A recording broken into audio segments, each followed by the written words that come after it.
Bom dia, boa tarde, boa noite. Está começando mais um episódio do Farofa Cult, esse podcast delícia que vai da política ao entretenimento, quando não acontece tudo ao mesmo tempo. Eu sou Michelle Ezaquiel e o time está completo com esses maravilhosos. Oi, meus amores. Meu nome é Lucas Soares e tô viciado em Succession. Me rendi a essa farofinha.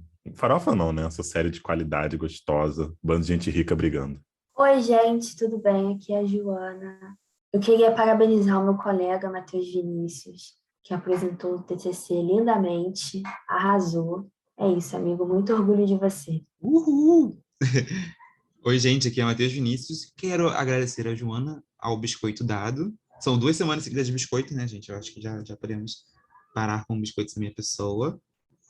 E até que enfim acabou a faculdade, gente. Acabei. Agora eu sou tão jornalista quanto a Joana. Mais um jornalista formado nesse podcast, gente. Tá ficando incrível, hein? Tá ficando incrível. Daqui a pouco eu e Sossô, a gente vai lá. Ai, maravilhoso.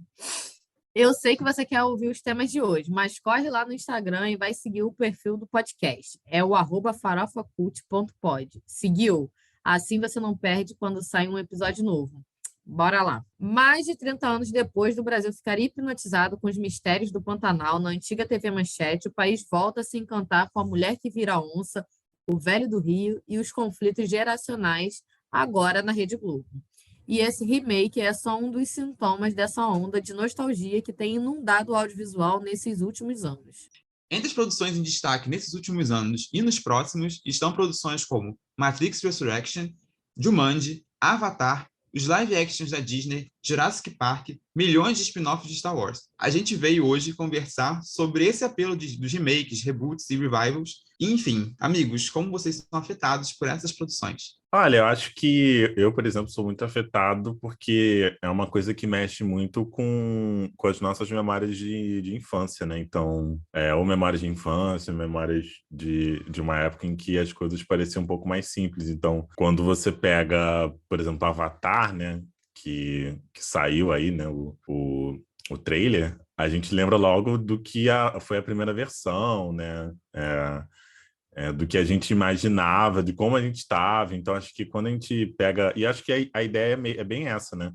Da gente ir no cinema ver uma coisa nova, uma história nova, uma continuação de algo que a gente viu quando a gente era mais novo. Então, aí atrai tanto o público, né, que já viu a primeira versão, quanto o público mais novo, que vai acabar sendo atraído pela tecnologia, pelo enredo, e aí você acaba levando a família toda. Então, enfim, para a empresa isso é ótimo, né? E eu acho que a gente acaba sendo levado muito por causa disso, né? Mas agora, sei lá, não sei, às vezes fico me perguntando se isso talvez também não seja uma estratégia fácil de levar muito público para o cinema, né?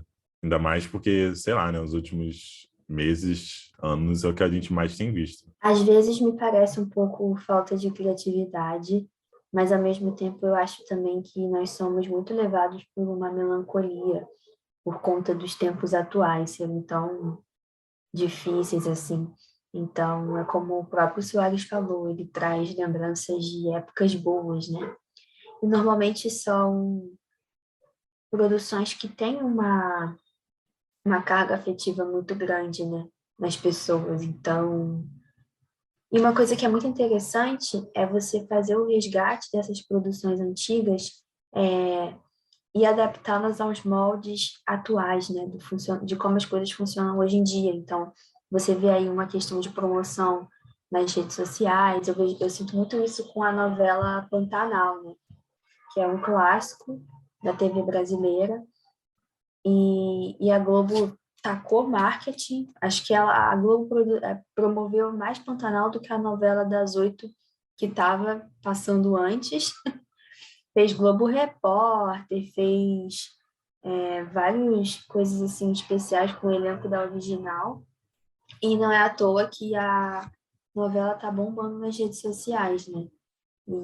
E é uma novela que a maioria das pessoas que estão comentando nas redes sociais ou eram muito pequenas ou não eram nem nascidas. Então, é bacana também ver, né, uma nova geração tendo essas produções como referências culturais, sabe? E eu acho que também esse elemento do Pantanal, ele tem muito esse ponto de não ser, não é apenas um remake que se referencia na época, né? Ele fala, então, não é uma história que ainda se passa nos anos 90, foi totalmente atualizado para os dias atuais, né? Então, acho que tem esse também apelo da curiosidade para ver como que as coisas foram feitas para poder caber no momento atual do Brasil, né? E já é também, apesar de eu acredito também que tem essa, esse gancho de poder atualizar coisas, né? Então, algumas abordagens do que teve na época foram relapidadas, né? E eu acho que isso é uma das formas de mais acertadas de se fazer um remake ou de se fazer um reboot, né? É pegar aquilo que já existia e tentar fazer da melhor forma possível pro público atual, né? Eu sinto muito que alguns remakes, principalmente os live actions da Disney, né? Alguns tipo, dos principais, dos que mais bombaram, tipo Bela e a Fera, Rei Leão, foram coisas que buscaram traduzir toda a linguagem da animação pro cinema. Então, acho que sim, tem essa falha, né? Eles só pegaram o que tinha e transformaram o Rei Leão, no caso, não é nem live, poderia ser considerado live action, né? Mas pegaram o que tinha e transformaram em... Só mudaram a imagem, né, que tinha ali, praticamente, né? O roteiro praticamente o mesmo, as imagens praticamente as mesmas. E aí, acho que perde a força quando o remake é só um copia e cola em outro formato. Eu gosto, concordo assim, né, com o que vocês falaram, né, sobre essa questão do remake. Eu gosto muito mais desse remake estilo Pantanal, né, que ele atualizou, ele não simplesmente copiou o que foi feito lá atrás e botou com novos atores. Eu gosto dessa ideia de trazer para a nossa realidade, né, de agora, até porque eu acho que o discurso não funcionaria, o que foi passado há anos atrás não funcionaria se passasse agora, não estaria fazendo o sucesso que está fazendo, né? Eu acho bem legal isso, que eles, essa sacada, assim, que se tem de quando se faz remake, trazer pro que está acontecendo, né? Para as crises que a gente tem de agora, porque, sei lá, eu acho que ficaria meio estranho a gente só reproduzir o que ia passar, enfim. Até porque quem já viu também não ia, já é tipo, já conheço essa história, né? Então, eu acho legal essa ideia de você trazer novos elementos, né? Melhor do que quando realmente acontece só o live action, como a Matheus estava dizendo. E outra coisa também que eu acho muito legal, assim, que eu gosto, é essas coisas, né? Esses encontros, tipo, o encontro do elenco do Maluco no Pedaço, de Friends. Eu não sou fã de Friends, mas o Maluco no Pedaço sou. Então, eu acho muito legal esses encontros, assim, que acontecem. Eu acho que para quem viveu, né, para quem cresceu vendo essas séries e tudo, então, é muito interessante você ver como que mudou o elenco, que aquele teu personagem favorito, né, o ator, cresceu ali também, tanto de idade quanto de amadurecimento. Enfim, eu acho bem legal isso. E uma coisa que eu gostei muito, por exemplo, que eu estou assistindo, tenho visto alguns episódios, foi da nova versão, né, da Raven. Como que é? Casa Raven, né? Casa da Raven. Não lembro. Eu estou assistindo agora e eu acho muito legal porque, assim, a Casa da Raven mesmo. É uma continuação da história, né? Ali a gente já tem a Raven com os filhos dela, que hoje em dia é uma mulher separada, que cria 2 filhos e todas aquelas questões ali que é abordada na série, né? Mais a Chelsea também, né? Que tá ali presente na série o tempo todo com ela também.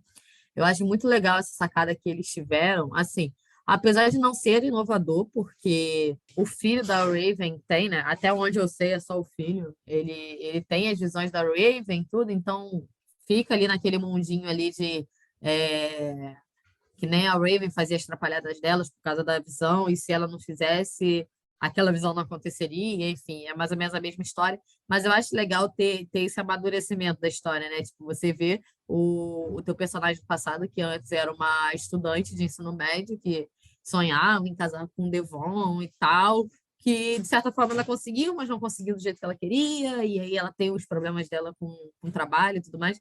Eu acho que é muito legal isso, porque aí a gente vê realmente que, tipo assim, é, como você amadureceu na sua vida, o personagem ali que você curtia também amadureceu. Eu acho legal esse encontro, sabe? Da ficção e da realidade. Não sei se vocês concordam comigo. Ai, com certeza. Estou ansiosíssima, inclusive, por retorno de High School Musical, que o Zac Efron já soltou um verde. Não, brincadeira. Mas imagina, gente, viu o Troy cheio de harmonização facial? Vai ser muito interessante. Mas acho que é isso, assim, também, né? É uma coisa para a gente ver e para as novas gerações também. Então, eu sinto muito que esses remakes, eles têm essa pegada, né? De que dos filhos, dos filhos, dos filhos, dos filhos, os nossos filhos verão. Eu tava Entre esperando Boy. alguém fazer essa piada. Eu quase coloquei no roteiro. Tava Mas é demorando, né? sobre isso. Alguém tinha que fazer isso. Ai, gente, eu tô muito pantaneira. É isso aí mesmo. Não, gente, mas vamos falar uma coisa, né? Pantanal, ele entrega cada diálogo que é muito bom. A Juma falando da muda, que não é muda. Ai, gente, muda? Ué, você tá falando muda? É muito bom. Eu adoro. Tem uns diálogos ali que, olha, é demais pra mim. Ai, e o Jovem de tudo? Eu acho muito. Ah, ele é muito esquerdomacho. Mas aí eu morro de rir com Não, as coisas que ai, o ele jogo eu fala. tenho um pouco de preguiça, gente, de Não, verdade. Não, É mas muito assim. ruim. Desculpa, é muito Então, é ruim. ruim que eu acho engraçado. É um ruim que eu acho engraçado. Exatamente. Não, tipo, aquelas paradas assim, ó, que ele para assim do nada, sabe? Aquela coisa meio dramática que é ruim, que fica tipo uma novela mexicana. Não gosto. Ai, gente, você é atacada agora pelos pantaneiros de plantão. É. Uma coisa que eu gosto de Pantanal, e obviamente eu não assisto, obviamente não, né? Eu não assisto muito Pantanal, mas quando eu vejo, eu gosto muito da imagem mesmo que ela tem, né? A edição do Pantanal é muito boa, né? E aí gosto muito das cenas que aparece o Vale do Rio mesmo, assim. Porque tem sempre um tom meio épico, né? Meio fantasia, meio vou virar cobra e puxar seu pé de noite, sabe? É meio uma coisa meio... E também ele manda uns textões também de reflexão, né? Faz a pessoa pensar meio um Gandalf do Gandalf brasileiro, um negócio meio interessante, assim. E aí, eu queria também puxar, agora que eu falei de Gandalf, eu lembrei de Senhor dos Anéis, né? E aí também tem muito essa questão de spin-off também, né? Acho que uma das principais coisas que mais fazem spin-off no mundo é Star Wars, né? Mas está vindo aí, né? Não é a primeira vez que a gente fala dessa série aqui, mas é o spin-off, né? De Senhor dos Anéis, né? E eles estão apostando muito nesse fator nostalgia, né? Eles estão jogando com o coraçãozinho das pessoas, assim. Além de ter a marca, né, tem muito essa ideia de atualizar também a ideia do elenco, aumentar o cânone ali. Então, acho que também brinca muito com o nosso imaginário do que pode ser feito com aquilo. Até porque é uma coisa que nunca foi escrita pelo Tolkien, né? Então, tem essa questão aí. E é isso, né? Eu ia falar de House of the Dragon, mas faz muito sentido falar de House of the Dragon agora. Falamos no futuro de House of the Dragon. Ele me parece muito recente, né? O fim de Game of Thrones foi muito recente. Então, acho que foi mais uma jogada de marketing da HBO para tirar leite da teta da vaca de ouro dele, sabe? Não sei se. Eu Mas é entendo House of the claro. Dragon mais como uma coisa tipo Marvel, assim. É uma série que veio de algo que É, acabou de acabar. exatamente. Eles vão, enfim, né? Pegar ali mais uma mina de ouro para eles. Então, não sei se ela tem tanto fator nostalgia. Porque, claro, que os fãs de Game of Thrones ficaram bem órfãos, mas da série, enfim. Não sei, não sei. Eu acho que essa coisa da nostalgia ela também é um motivo porque muitas séries, assim, que tem ou uma pegada ou uma ambientação dos anos antigos também fazem muito sucesso, sim. Por exemplo, um dos maiores feitos de Stranger Things é justamente as referências dos anos 80, né? E às vezes a gente tem séries que se passam nos anos atuais, mas que tem ali uma estética mais antiga e, e isso pega muito as pessoas, sabe? Porque eles trazem referências de coisas do passado. Então, eu acho que o passado ele acaba definindo muito assim os nossos gostos e os estúdios veem nisso uma forma de lucrar ainda mais, né? De entreter e de lucrar. Mas eu acho que tem muito essa coisa assim de ganhar dinheiro, né? Até porque, enfim, saindo um pouco dos filmes das séries, também tem o exemplo desses reunion, né?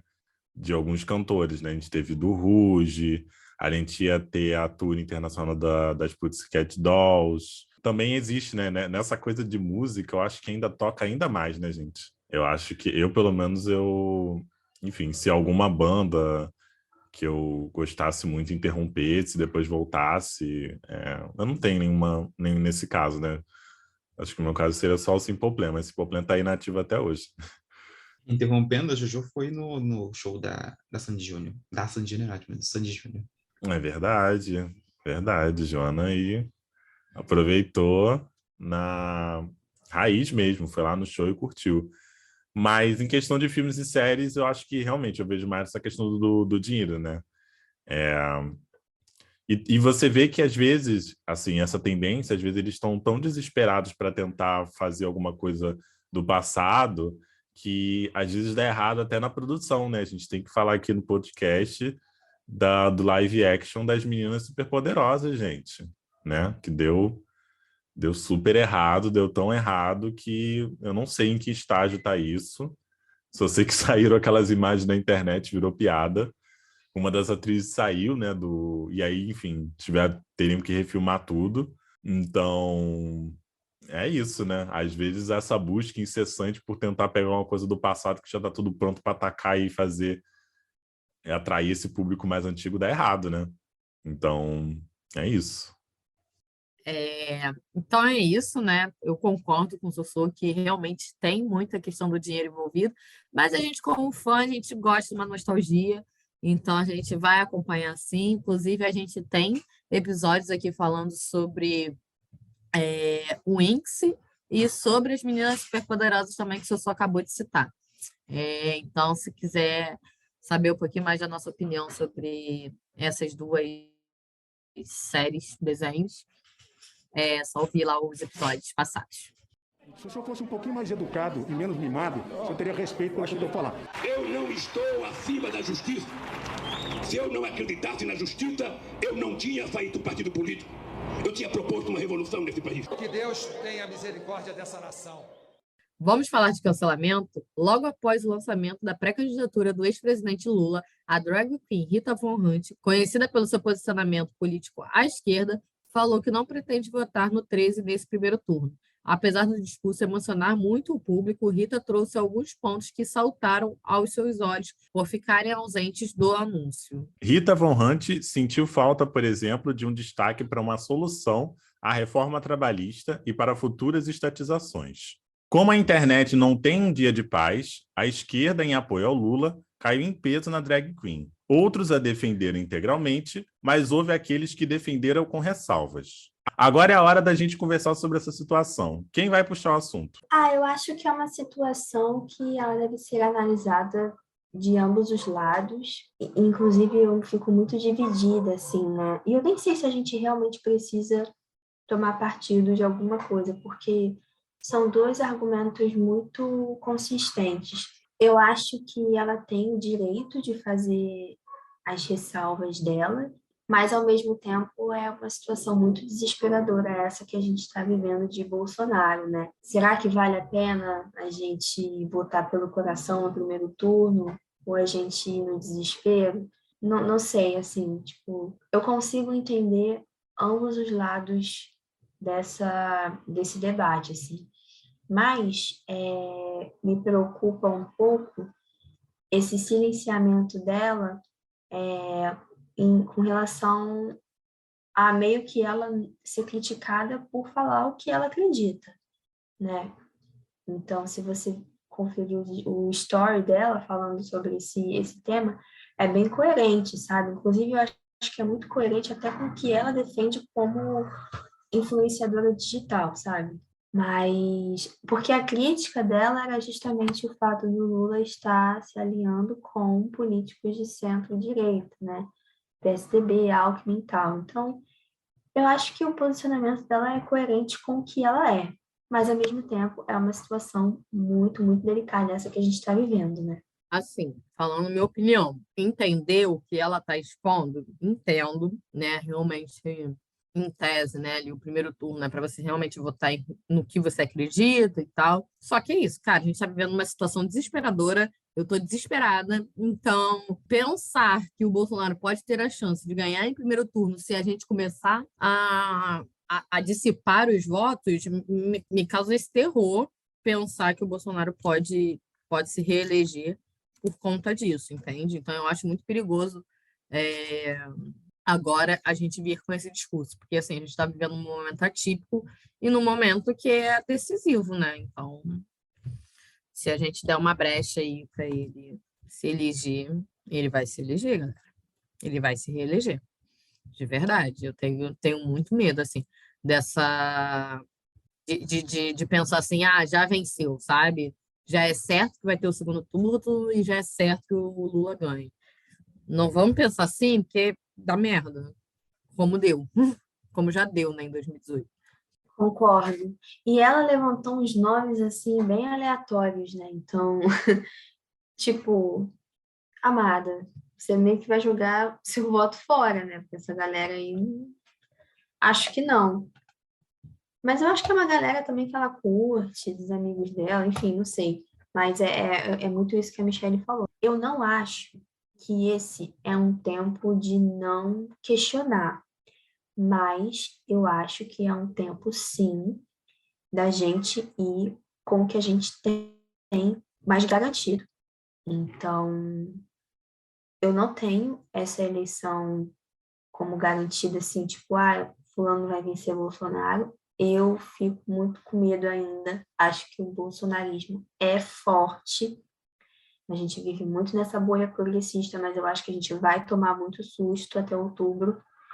E eu vou fazer o possível e o impossível para a gente derrubar essa criatura logo no primeiro turno, porque pelo segundo turno eu não sei. Não sei, eu acho que a gente tem que tentar acabar com isso de uma vez, sabe? Então, não sei se vale a pena a gente ficar também votando pelo coração. Ainda mais em gente que não deve chegar nem 1%, né, minha filha? O Né Minha Filha foi muito bom. Mas eu só queria comentar assim, de fato, eu acho que todo tempo é tempo de questionar, né? Porque a gente está desesperado com o Bolsonaro aí, que a gente não deve questionar, sim, a gente deve questionar, sim, a gente deve cobrar o Lula, sim, não é difícil de engolir o Alckmin como vice, é muito difícil, mas é aquilo, né? Sacrifícios, às vezes são necessários, então eu de verdade entendo, mas não concordo com ela tendo esse posicionamento, sendo uma influenciadora que é isso, né? Influencia as pessoas, ela tem uma voz muito forte. Então, o que ela fala, eu acho que quando você atinge muitas pessoas, você tem que ter muito cuidado com o que você fala, porque você sabe que a partir do momento que você está atingindo aquelas pessoas, você está influenciando o pensamento e as ações delas. Eu acho que exatamente, tem que ter essa responsabilidade e não sei, mas enfim, sobre tudo isso que vocês falaram, de fato, assim, a gente sempre tem um momento de questionar, né? Aqui no Rio de Janeiro, eu não votei no Eduardo Paes porque ele era um ideal e mais uma vez tive que votar para tirar o Crivella. Não tenho orgulho disso e passei a criticar o Eduardo Paes no 1º de janeiro, né? As coisas voltaram ao normal a partir daí. o que vai acontecer, né, se tudo der certo com o Lula eleito. Realmente, no cenário de normalidade, a gente estaria pensando em outras opções de renovação, só que esse não é um cenário ideal, né? Não é. Acho que quanto mais votos decidir no primeiro turno, também diz muito respeito ao jogo político, né? De força dos candidatos até para o segundo turno. Então, eu não acho que seja um momento de. É o que o pessoal gosta muito de falar do voto crítico, né? O meu sim, mas, porém, entretanto, todavia, né? Não era a minha opção no cenário ideal, mas é essa pessoa que eu voto. Então, acho que é muito disso, né? E a reação da internet é sempre assim, as coisas parecem são muito intensas, né? A gente acha que a pessoa matou alguém, mas às vezes a pessoa só falou algo que muitas pessoas discordam. Então, existe também essa força, né? Esse ódio, assim. As pessoas odeiam na mesma intensidade que amam. E uma coisa vira a outra, ela muda em 2 segundos. Então, enfim, ela tem total direito de expressar a sua opinião. A gente tem total direito de discordar, que é o que a gente está fazendo. Mas tem que manter a galera lá do Congresso costuma falar bastante, né? Tem que manter o decoro, tem que manter a educação, né? Porque senão, enfim, fica aparecendo um monte de gente gritando e disputando para ver quem fala mais alto e quem mete ratio, né? Quem quer ter o comentário mais curtido no Twitter. Sendo que aí a gente não vai chegar em lugar nenhum. E existe muito as pessoas acabam levando isso para um lado completamente absurdo, né? Acho que a principal crítica, né, que eu vi, eu achei até, inclusive, pesada, né, é dizer que não apoiar o Lula é apoiar indiretamente Bolsonaro, né? E aí, nisso, acho muito cruel pensar assim. Acho que, ainda mais com uma pessoa que realmente é, tem o campo dela de estudo e de fala sempre foi coerente com a esquerda, né? Então, acho muito, muito indelicado e desnecessariamente agressivo nesse sentido, né? Porque colocar Bolsonaro no meio, para mim, já é xingar. É, e aí tem esse ponto, né? A gente pode continuar gostando da Rita e não concordar com ela. E isso é super plausível, assim. Você gosta de pessoas mesmo que discorde de pessoa, de algum ponto do que a pessoa falou, né? E a gente tem muito. Acho que no último episódio, no último ou no penúltimo, a gente acabou falando disso, né? É, quando a gente pensa em esquerda ou frente ampla, a gente sempre tem esse medo de se posicionar sobre coisas que podem perder votos para a esquerda, né? Foi assim com o caso do aborto, né? Que a gente comentou, que o Lula se posicionou a favor do aborto e aí a esquerda ficou empolvorosa, que, meu Deus, não pode falar de aborto agora, Lula, senão você vai perder voto. E aí o Lula deu um recuo lá estratégico, né? Fiz uma média ali para poder ficar no meio do caminho. Enfim, acho que a gente tem muito esse acho que muitas pessoas têm essa cabeça de que para ganhar a eleição, para o Lula ganhar a eleição, a gente tem que silenciar pautas que precisam ser ditas, né? E aí, realmente, gente, o governo Bolsonaro e o governo Temer rasgaram a reforma trabalhista, o trabalho, né? As leis de trabalho. E aí, realmente, se o Lula não colocou isso no discurso dele de pré-candidatura, ainda tem um ano inteiro, ainda tem uma campanha inteira para ele bolar estratégias para isso, né? Mas, enfim, são pontos de atenção que a gente precisa ter para seguir em frente, né? E aí, a gente tem, acho que nesse primeiro momento de pré-candidatura, o Lula tem muito pautou no que ele já fez, né, e como que isso repercutiu no Brasil, né? Então, acho que para a campanha no geral, ele precisa não só relembrar a história dele, mas ele precisa acrescentar também o que eu vou fazer de novo, o que eu vou refazer, né? O que eu vou reconstruir depois disso, né? Qual a esperança que eu vou dar para o povo brasileiro? E acho que nisso ele tem. Acho que a imagem dele já passa a ser mais de esperança, mas ele também tem esse trabalho de apresentar é, o planejamento que ele tem, literalmente. Assim. Não é só a lembrança, que o governo não se faz de lembrança necessariamente. Né? E eu acho que é sempre bom a gente bater no martelo de que o Lula não é um santo, não é um ser imaculado acima do bem e do mal, ser superior, porque é muito complicado a gente, inclusive, pegando esse gancho, fazer crítica, gente. Hoje em dia parece que foi o que a gente falou aqui. Ah, porque se criticar ele, parece que já está indo para outro lado. Gente, pelo amor de Deus. Assim, o que não falta é crítica no governo dele. Então, assim, várias questões. Acho que é sempre bom bater na tecla de que se hoje a gente celebra o casamento LGBT, a gente não agradece o governo Lula, que não fez nada para que isso acontecesse. A gente agradece ao Supremo Tribunal Federal, que decidiu que pessoas enfim, do aspecto LGBT poderiam se casar e serem reconhecidos em cartório. Foi uma decisão do Supremo. Então, assim, porque ficaram com medo na época por causa da bancada evangélica. Então, assim, isso é só um exemplozinho, né, de algo muito maior. Então, assim, eu fico imaginando, então, se dependesse do PT, quando que iria ser aprovado o casamento LGBT, né? Até porque depois veio o Temer e depois o Bolsonaro. Então, tem também outras críticas, questões aspecto questões financeiras também, né? A galera parece que fala como se o governo que viesse aí do Lula fosse algo totalmente novo. Meu Deus, ele vai tacar o terror. Que tacar o terror, gente? Pelo amor de Deus. Os bancos, o período que mais ganhou dinheiro foi na época do Lula. Então, assim, não tem que terror é esse. Assim, existe até uma questão de que a Lula está muito mais para o aspecto do centro do que para a esquerda. Então, assim, a gente deixem as pessoas criticar e as pessoas podem, devem criticar. Então, isso não diz respeito só a Rita, diz respeito a várias outras pessoas. As pessoas têm o direito de criticar e tem muito material para criticar.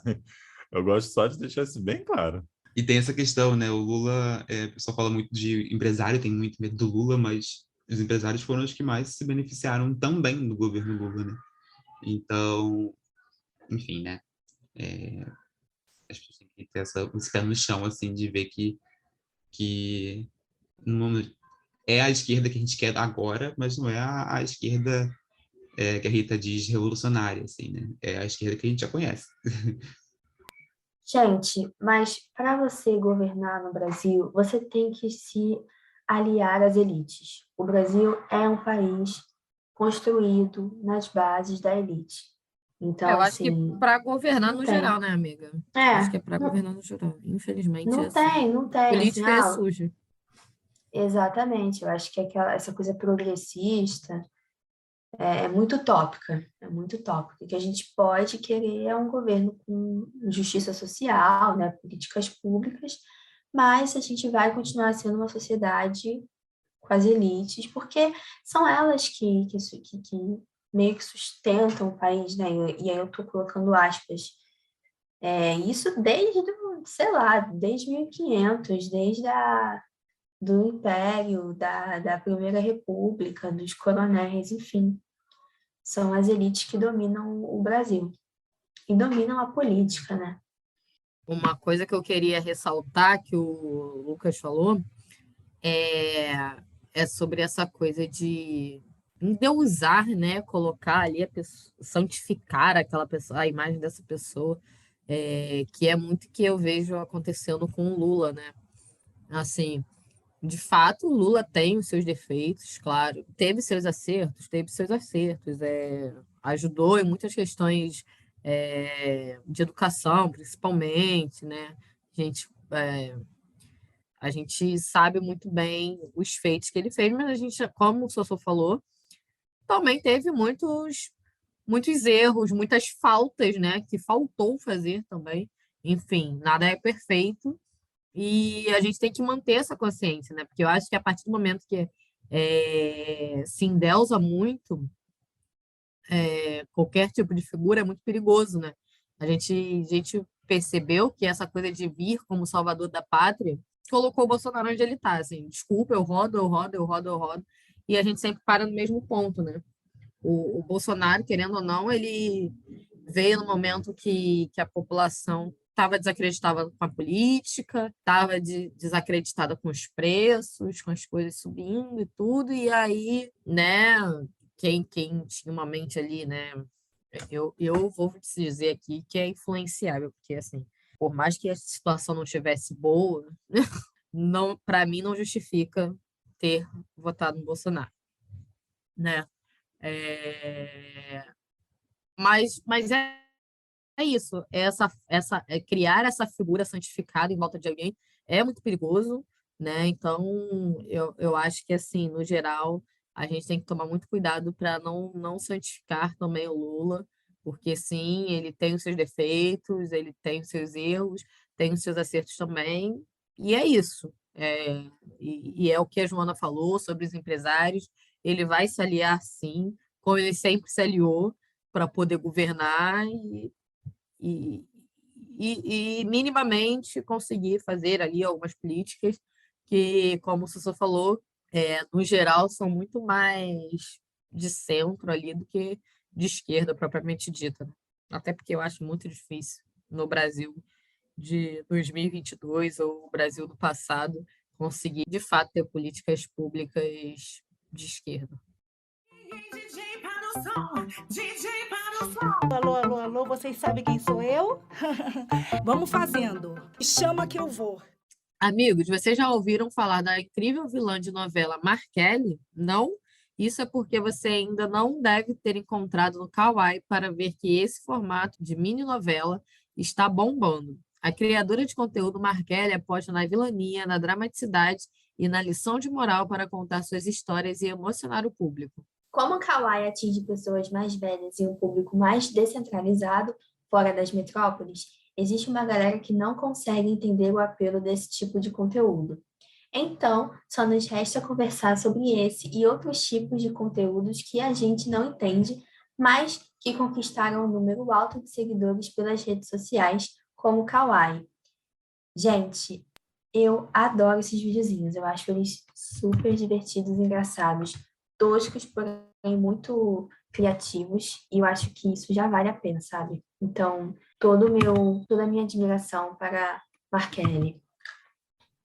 Você segue o... Você tem Quai? Se aventura nisso?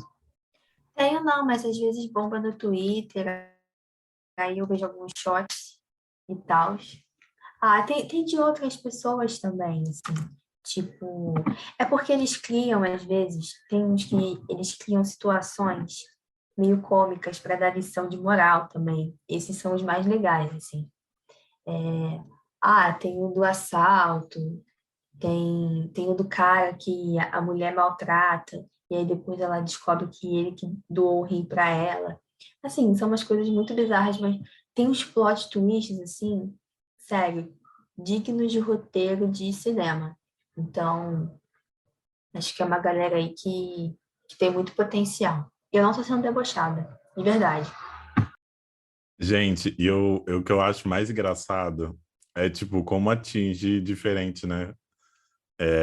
As pessoas, né? Porque eu entro nos comentários no Facebook, aí, tipo, a postagem de origem, né, que é feita com o público mais velho e tudo mais.